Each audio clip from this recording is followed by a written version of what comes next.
Pi is storing its real-time data as a combination of values, as you see here. These are individual values for this Pi tag called CD2158. And of course, each value has a matching timestamp. So value timestamp, that's how we store the data. Straightforward enough, right? Well, one of the things we do is we want to make sure that when we store that data, we store it in a way that works no matter where you are and no matter what type of time zone configuration you've got across your enterprise. So if you're spanning multiple time zones and your servers are in different time zones and your clients are in different time zones, well, how do you make something like that work? Well, thankfully, this is not just our problem. This is a problem with the world in general.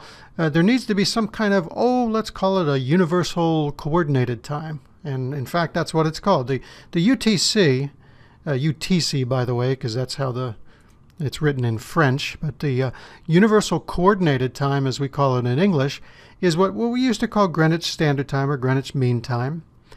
And it's basically the concept of storing these values as a single time zone, this universal coordinated time. Every time we store a value into the Pi server, that's how it's stored, as that universal coordinated time.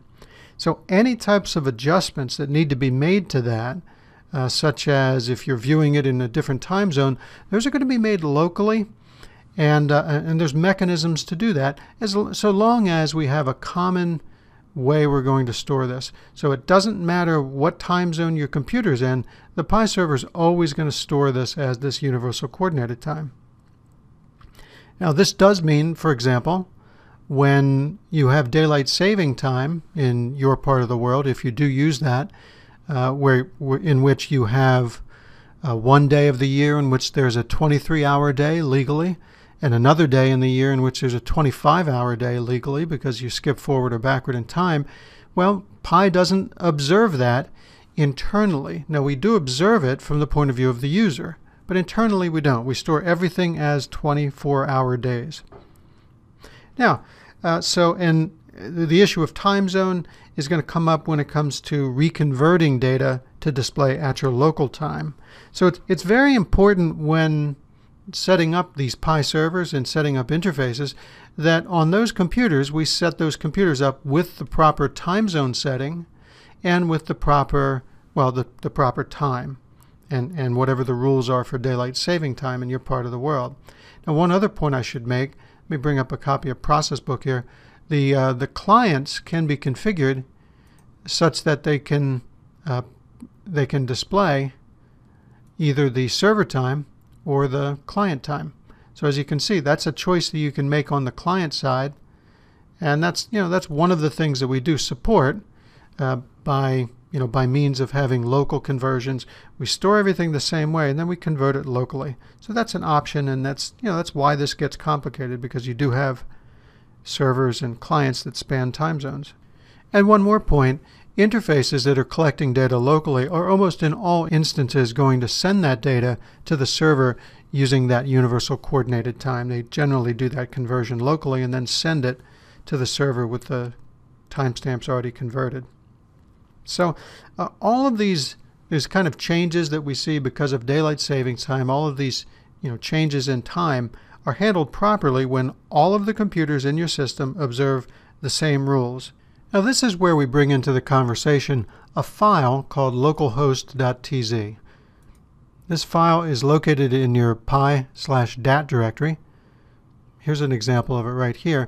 This localhost.tz is what is used, or what we use, for keeping track of when those daylight saving time changes occurred.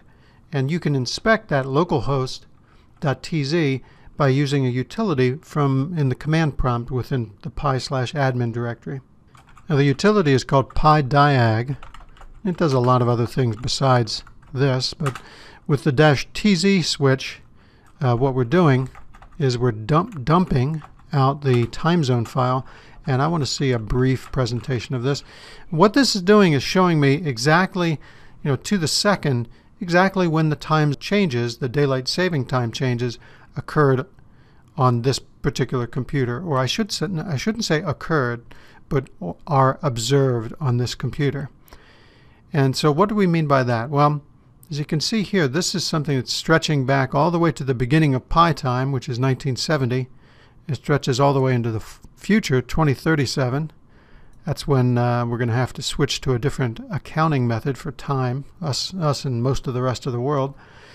Anyway, those dates that you see right there are the official dates if the current rules for daylight saving time were in effect.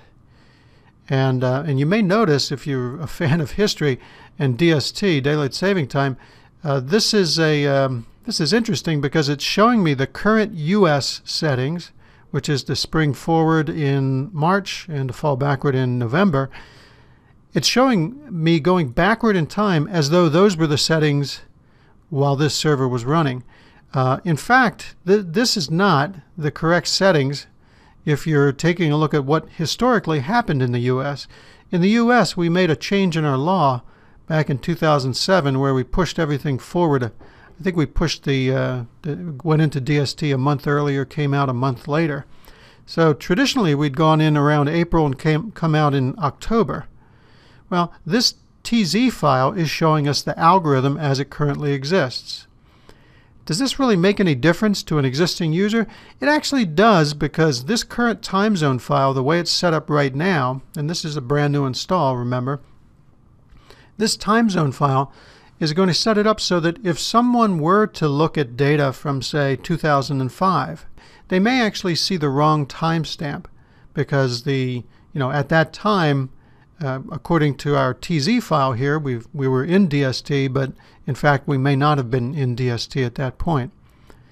So what we've done is we've made available to everybody for download a series of DST files, these localhost.tz files that you can download, including one that's going to be recognizing all of the DST changes as they actually occurred in the history of the U.S. So we have changed in 2007, so we've got a TZ file that you can download that would show you what this actually was historically. But remember, if in your plant you use different times than what was used generally across the U.S., and there's a large number of customers who have done that, they don't change over DST at 2 in the morning because it's just too risky in a manufacturing environment. They would prefer to wait the next day. A lot of customers have individual histories of their daylight saving time change, and if you would like to create your own localhost.tz that will reflect those changes, in that way, if anyone is looking back at historical data, they are going to see the correct time zones, or the correct, I should say, timestamps. And I've heard the complaint from some customers, hey, why can't you just make this automatic? Well, it's because of the fact that we have so many customers who have customized their DST behavior over the years. Anything we would do that would attempt to do this automatic would probably hurt as many customers as it would help. So instead, we've made a very robust, very flexible, very powerful mechanism for doing time zone and DST change properly. Now, of course, whenever you hear the word powerful around computers, that usually means it's very complex, and there's no exception here. This is a fairly complex issue. If you go into Knowledge Center within System Manager Resources, this is where you'd find this daylight saving time section. And within here, what you'll find is we make reference to we make reference to all the different issues surrounding daylight saving time, and we make reference to the customized these TS or TZ files, the localhost.tz files. If you want to actually get one of those customized for your part of the world, because we do have custom localhost for different regions in the world, just do a search on tech support for localhost.tz. Just enter that as a search term. What you'll see is a list of the individual localhost files for different parts of the world. This is where you would go if you wanted to learn more about those customized localhost.tz's. But I'm going to go in here, show you this. This is a knowledge base article. It's knowledge base article 23410 or 1 OSI 8. This is where we go into detail about that localhost.tz, and then from here you'll find a link to where you can download the one that might be local for you. So I'm going to go ahead and go to this download center here, and I'm going to download one that's going to be local for Central Time in the US. Now see, this lists a lot of different things. It's under Pi Server Extras, and what we're looking for is, here they are. Here are all the different ones for the different regions. The one I want to look at here is this localhost for USA and Canada, DST 2007. Now see, that recognizes the fact that we put 2007 there because that's when we changed the law about how DST works. That's when it was changed in the US and Canada. So and then you'll see different ones for different regions of the world as well. Now I've already downloaded this. This is a zip file. I've already stored this locally on my server right here. That's the file. Okay, to put this in use, what I need to do is, after I've downloaded it, I need to just change it to localhost.tz. Let's just look again before and after. When I have the original, this is the original one that did not reflect those changes in the law in 2007. This is showing me March and November throughout the whole of history. But watch what happens now when I rename this. I'm just going to call this something else.